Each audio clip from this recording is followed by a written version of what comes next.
Well, and this is a good history for people that don't know from the first genocide.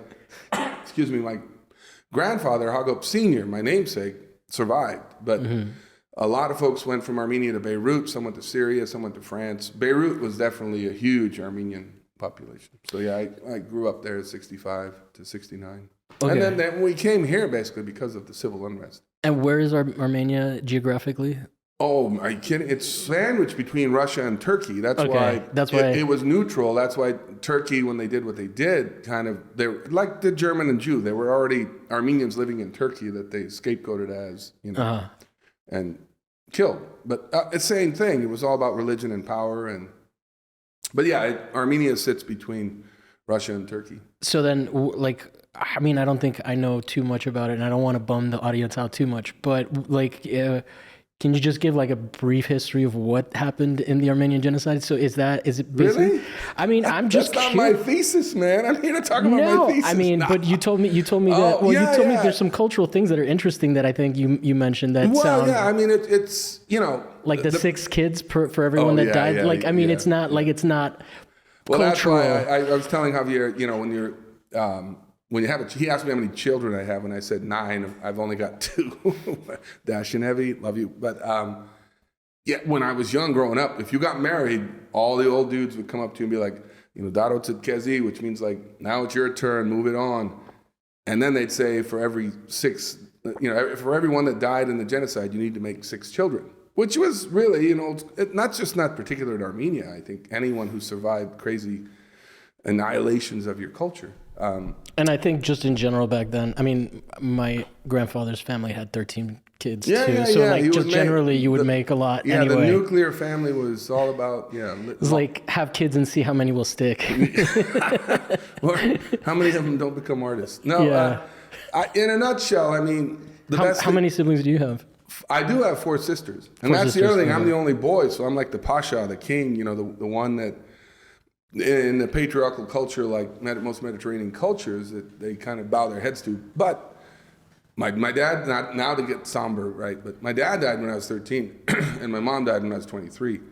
So my sisters and I became very close and supported each other. They kicked my ass, and there was no hierarchy of gender at all because everyone. Yeah, I mean, have you ever seen Punch Drunk Love with? Yeah, exactly. I have sisters. I totally related to that movie. Yeah, I don't want to.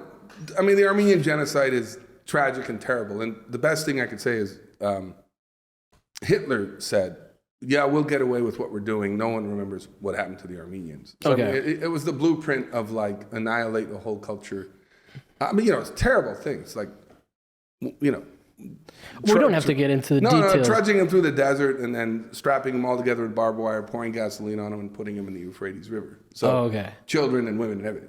Right. And on a side note, my grandfather survived it was a great story he told at his 100th birthday of, he saw his parents beheaded in the streets basically, and then he escaped and he hid. And then my grandmother, who was then taken as a sort of Turkish love slave, right, young girl, was cooking and cleaning and doing all that in a cave-like thing, and he hid out there, and they came through and, any Armenians here, any Armenians, and she lied and said no. And he told us at his 100th birthday with like generations of all of us looking, and if that split minute didn't happen, we wouldn't be here. So, yeah.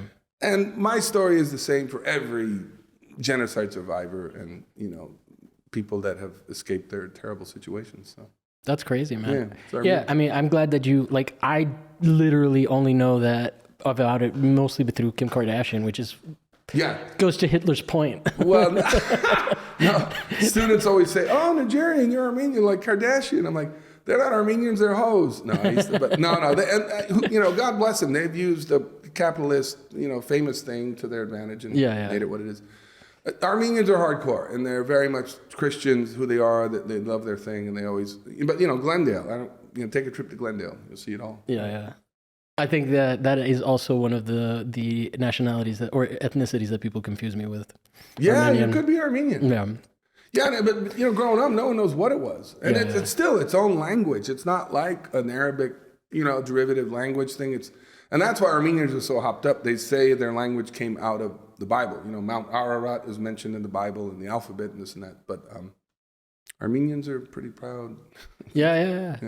I mean, I used to meet some in Italy in Florence. There were a bunch of Armenians because there's a lot of migration. Like I think as migrant workers, they would go over there. Yeah, my distant aunt, I never visited. One of the sisters of one of my aunts is, or the brother. When I was in Florence, I wish I'd seen them, but tripped me out that they're like Armenians in these other places. Yeah. But I mean, like same thing with the Jews. yeah.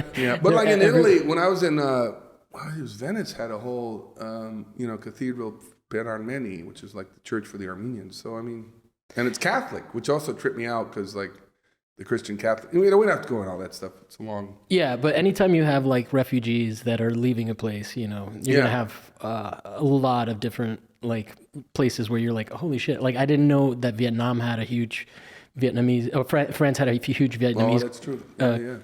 Community, and then. That's just to show like how little I know about the history. Because if you know anything about Vietnam, it makes sense that there would be. Yeah. You know what I mean? Yeah. But yeah, like, when I was a kid, I went to a private school in Italy, like that was British. So all of my schooling was like Anglo-Saxon, and like history about like of kings and whatnot, and medieval history and whatever.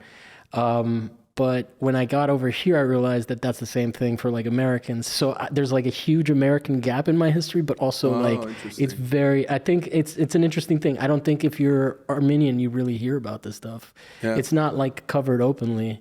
Only when people call people out and they're like, oh, you should be canceled because this and that. Like, well, I think even here in LA and America, probably the last decade or two, it's, they had the big commemoration, 200 years of it, and so I mean, this only happened 100 years ago. No, 1914 to 1920s. But I'm just saying, in 2014 they did a whole big, That's still way more recent than I thought.